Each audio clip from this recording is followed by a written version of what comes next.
Of my mom's 5 marriages, the 4th one to a guy named Julian was by far the worst.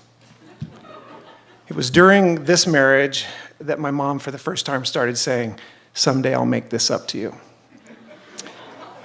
And as a 12-year-old, I actually believed that maybe she could. By the time I was 16, Julian was having an affair with another woman, so he'd disappear with our car for days at a time. And I needed a favor from him, so I caught him in the hallway of our apartment, and I said, "Hey, you want to get rid of me for the summer?" He goes, "Sure."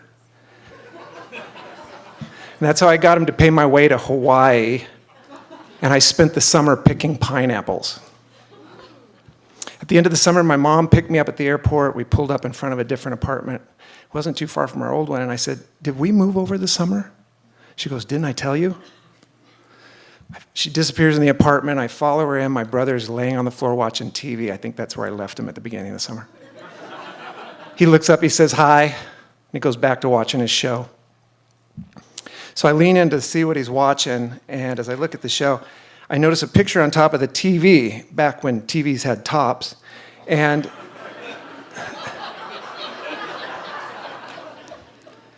my mom is getting on a helicopter ride with some guy.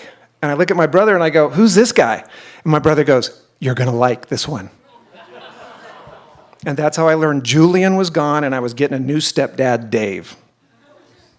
And my brother was right, I did like this one. He not only went to college, he went to Stanford, he was a lawyer. He made sure I got into college.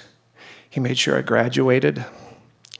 And their divorce pretty much coincided with my graduation. So a cynical me thought, did my mom marry this guy to make sure I got through college? Dave called me up. He said, "Look, our relationship's not going to change." And I thought, yeah, you're just being nice. After I got out of college, it didn't take me long to realize that we all make mistakes. And I told my mom, "Look, you owe me nothing." And I'm glad I said that because it changed our relationship. We were close again for the last couple of years of her life. And over the next 30 years, Dave and his next wife became the 2 people that my children called Grandpa and Grandma. And 3 years ago, my birth father died. And not too long after that, I was running a 16-mile trail race. It was pretty grueling. After a couple of hours, I was pretty much by myself on the trail. And I found myself just overwhelmed with a sense of sadness. I realized that I was never going to hear my birth father tell me what he thought about me. But that's not why I was sad.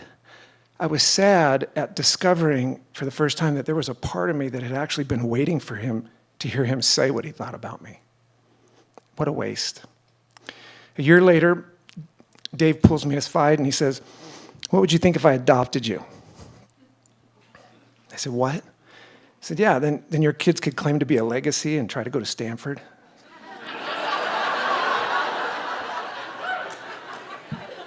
I said, that'd be great, Dave. So a year later, he calls me up. He goes, "Eric, man, I have tried to figure out how to do this, but there is no way to surprise somebody with an adoption. I was going to show up at the finish line of one of your races and go, 'I'm your dad.'"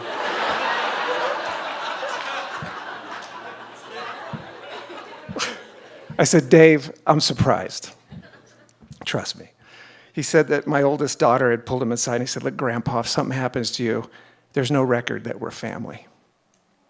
And he said, "That's when I decided to try to surprise you with this thing, but I can't do it without some stuff." So I had to get my birth father's death certificate. And he said the day he submitted the paperwork, he wanted to go out in the street and just scream, "I'm going to be a dad." And this is a 74-year-old guy. And I'm glad he told me that because I think it was important for me to know that it meant as much to him as it did to me. And, there's no Hallmark card for this occasion.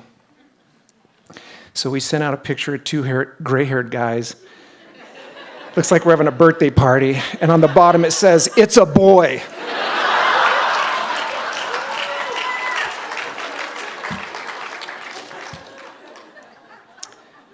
And I think my mom would have been really pleased to know the difference that Dave has made in my life and in my family's life. And you know, when you get that new birth certificate and you see his name on it, and I realized there was another part of me that had been waiting for something to happen that would make him leave. And I realized that I didn't need anybody to tell me they love me. I just needed somebody to mean it.